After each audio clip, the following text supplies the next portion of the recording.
Good morning, everyone. How is your Saturday going?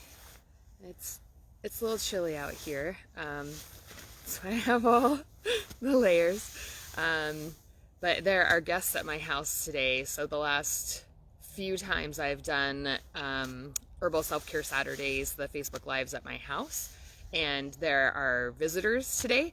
And both of my boys, as I call them, my husband and my 12-year-old son, are at home as well with them, and they're playing a game. And so I decided I would just go out into the woods. And so that's where I'm at.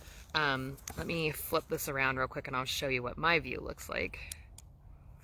So there you go. I'm sort of off a little path here in the forest off of Salmon and Morgan Creek. So, and because I have guests and no notes, I'm winging it today in the woods. I think today is probably going to be pretty short. So, and what I made to share with you is really pretty easy. And I have some tips and tricks for how to make it even easier than the way that I made it. So I don't know if anybody has seen on both Facebook and Instagram, we've had a visitor to the herb farm lately. Her name is Amanda, and she is amazing. And she's been helping us quite a lot. And we had dug up some marshmallow to propagate and split up to make available for plant sales coming up here in the next couple of months. And we were having so much fun with the marshmallow and just experiencing the marshmallow as we were pulling this big clump of it apart and just talking to each other about it and experiencing it. And we came up with this idea to do this experiment, which I had posted on Facebook and Instagram about.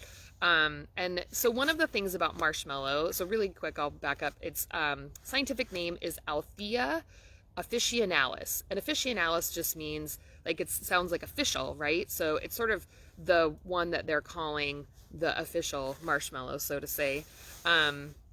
And it's easy, super easy to grow.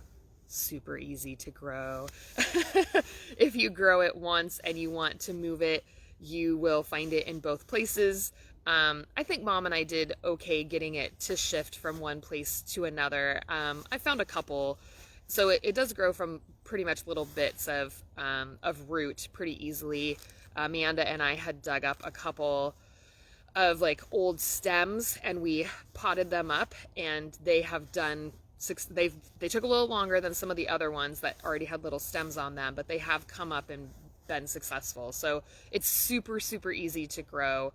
And one of the things, if you've ever read about or heard about marshmallow at all in herbalism, is that a lot of times they will just talk about using the root, and that's because the root has this like super mucilage in it.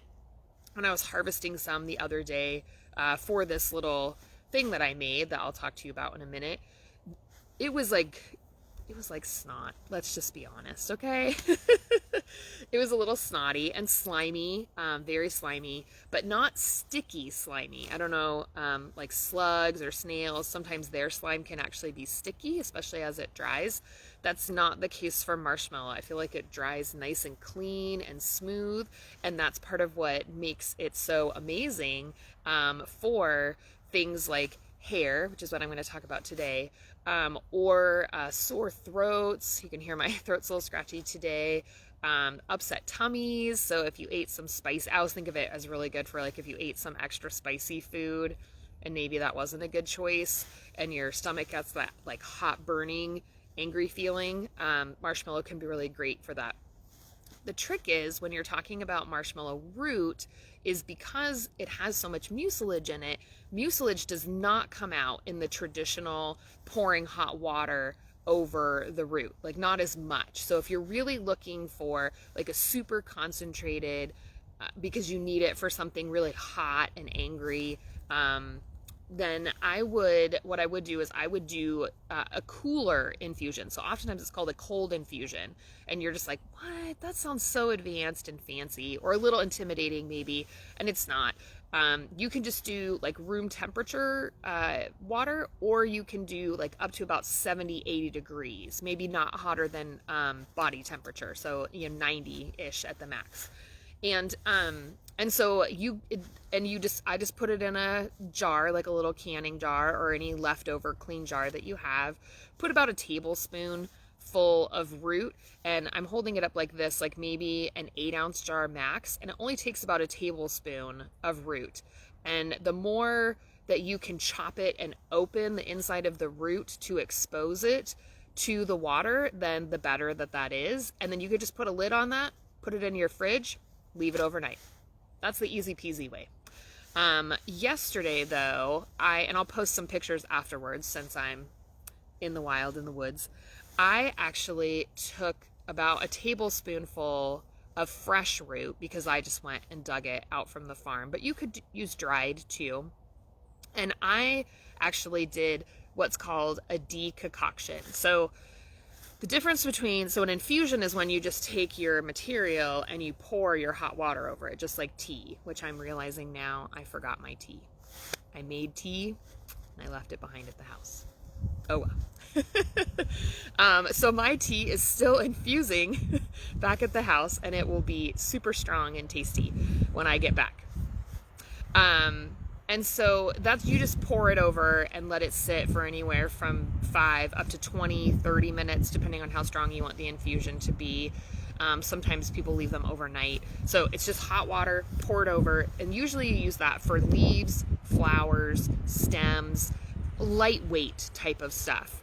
A deconcoction instead is often used for roots, bark, seeds, things that are harder and have like a casing that you're trying to like get the water into or through, and kind of begin to break that really stiff, firm plant material down.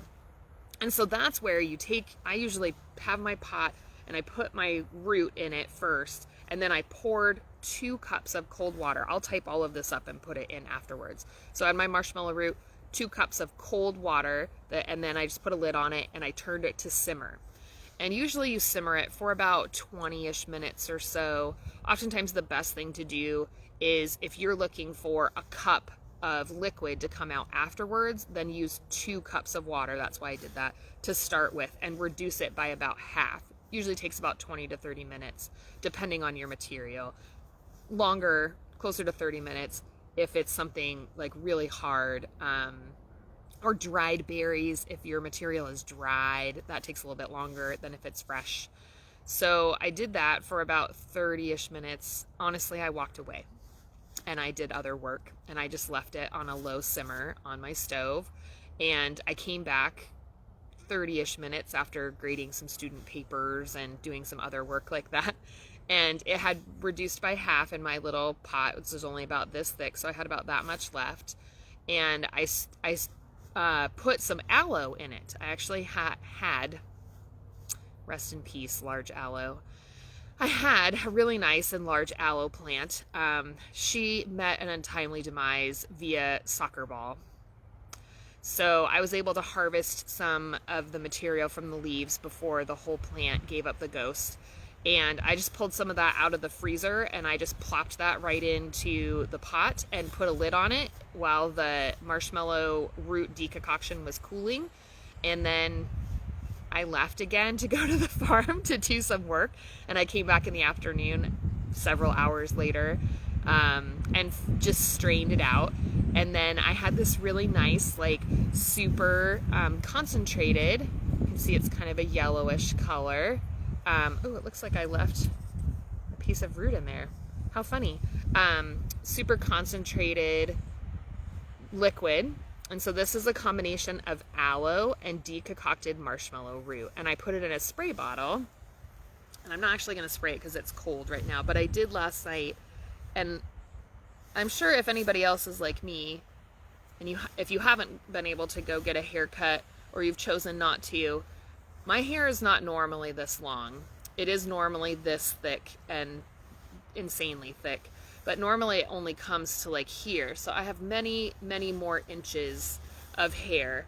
And I haven't had hair this long or longer for a really long time. We'll say like 12 years. The same age as my kid, because I chopped it all off. Because when you're holding them, they have a tendency to yank on it, as my friend Nadia was talking about the other day, and she went and got her hair cut shorter too, and that was exactly why I chopped it all off, because I had kind of a flailer, and I shed a lot, and so I just cut it all off to right there. But right now, pandemic times, right? Yeah, we're all in it. Good times. It's so long, and I have really crazy thick hair. Like, I just can't hairstylist all the time. I'm like, I have really thick hair, and then they're like, oh yeah, okay, and then they start doing this and they're like, oh, you're not joking. I am not. So it gets tangled really easily, and I'm lazy, or frugal with my time, whichever way you want to look at it. And you can see, like, see how actually my fingers are running pretty well through that. I did this last night. So a couple of tricks that I'll tell you. A little spray bottle, any kind, doesn't matter. If you have pretty thick or super thick hair like me, what I would suggest is to actually partition it out like this and try to get the underneath parts first, because I wasn't able to get quite as much of this. And I did go into the bathroom. Well, actually I did it in the kitchen with our visitors there. I like to get started on my herbal experiments right away. Why wait? I flipped my hair upside down, and this is the kind of thing, because it doesn't have any oil in it, it just has aloe and marshmallow. You could even put it up higher, in your, like, closer to your scalp. And even today, like I said, I didn't get all of my hair, because I just wanted to try it out. This stuff, it's amazing. It's really amazing. I have actually a whole nother, so my 2 cups that I reduced down by half to about 1-ish cup, more than filled this spray bottle. So this is about how much I used last night to do 2/3-ish of my hair, maybe. Yeah, about 2/3. And then I still have a little, like, 4-ounce quilted jelly jar that's left. And the other thing, so the marshmallow is super nice, and the aloe too. My hair is getting a little bit dry.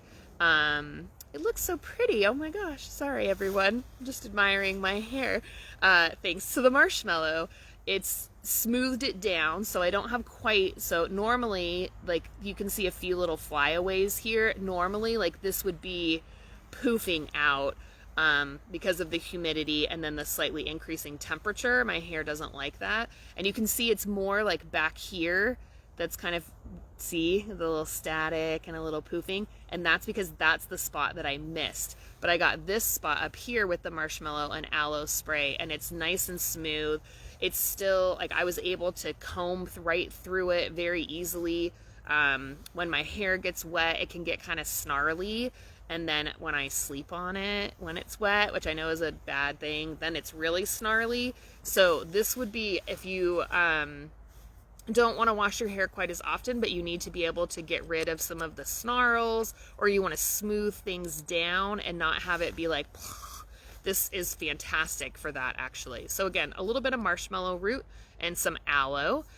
You could use aloe that you just purchase at the grocery store. You could use marshmallow leaf and flower instead of using root, and then I would just do an infusion, and I would let it sit for longer. So remember, an infusion is pouring hot water over the leaf and flower.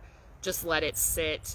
And then in that case, I would not use 2 cups of water. I would just use 1 cup of water and let it sit for a really long time. Like, if you could let it sit overnight with the leaf and flower, that would be fine. One other key thing about this is, because there's no preservatives in here, the aloe acts like a tiny bit of a preservative, but not enough. Then you need to keep this in the fridge, because it will go bad. And I would say if you keep it in the fridge, it'll last for a few weeks. And I could definitely see myself using this a lot in the summertime in particular. We have a tendency to go outside. It's breezy today, even in the woods. And when we're out, like on my in-laws' boat or my dad's boat or on the water with our kayaks and things, my hair gets blown around, it gets all tangly. I am counting on this to take care of it. So I would say it would be really easy to make a small batch of this and use it that way. So I didn't see any questions. I'm on my phone, so I don't know if I would be able to see questions super easily. Now I'm going to have to get this crazy mane all back together.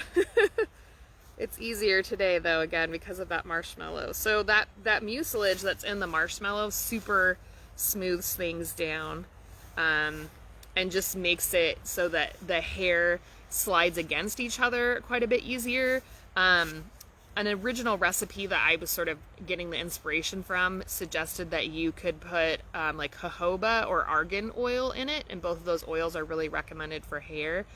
But I don't want to do that, and part of the reason is because I don't want to mix oil. This is water based basically, and mixing oil and water together, it's hard. Like you'll end up with all of the oil particles. Even if you shake it really good, they'll end up all like just teeny tiny, and it doesn't integrate quite as well, because you have to do like an emulsion, and that takes an extra step.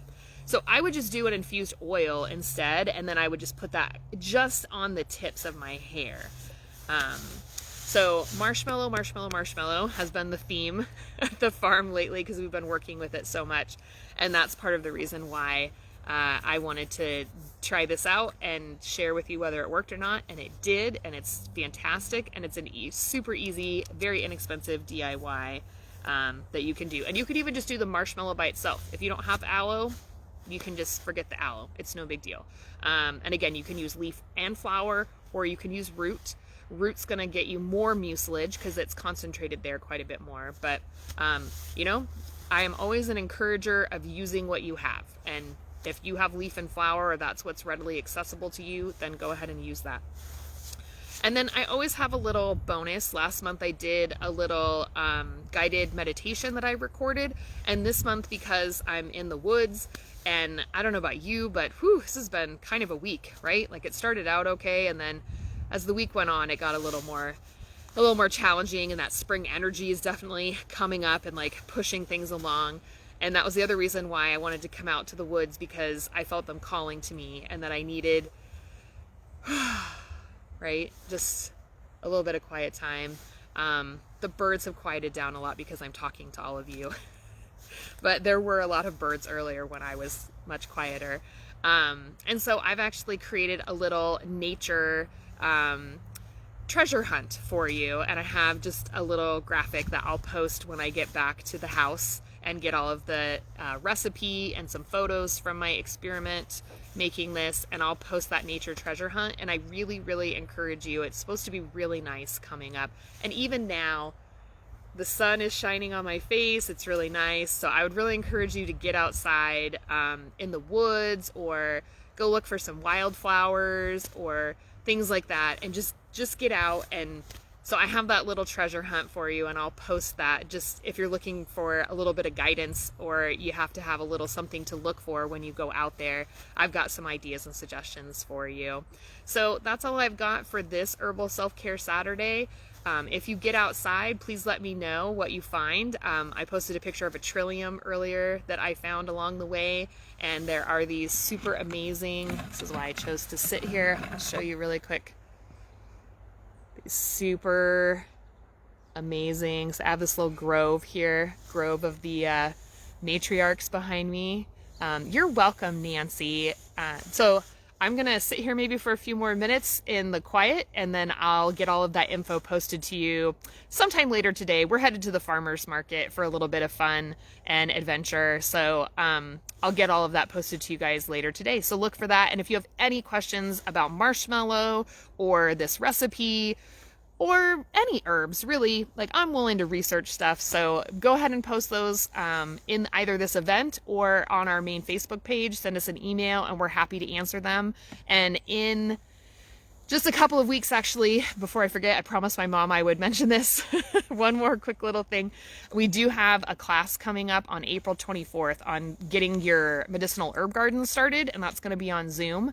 And then maybe I'll see some of you will be wearing masks on May 8th. Saturday, May 8th, the farm will be open, and we'll have herbs, and you can herb plants to add to your garden for sale, and you can come check out the gardens and stuff like that. So I'll keep posting reminders and information, and that's all I've got for today. You guys have a good rest of the weekend. Bye.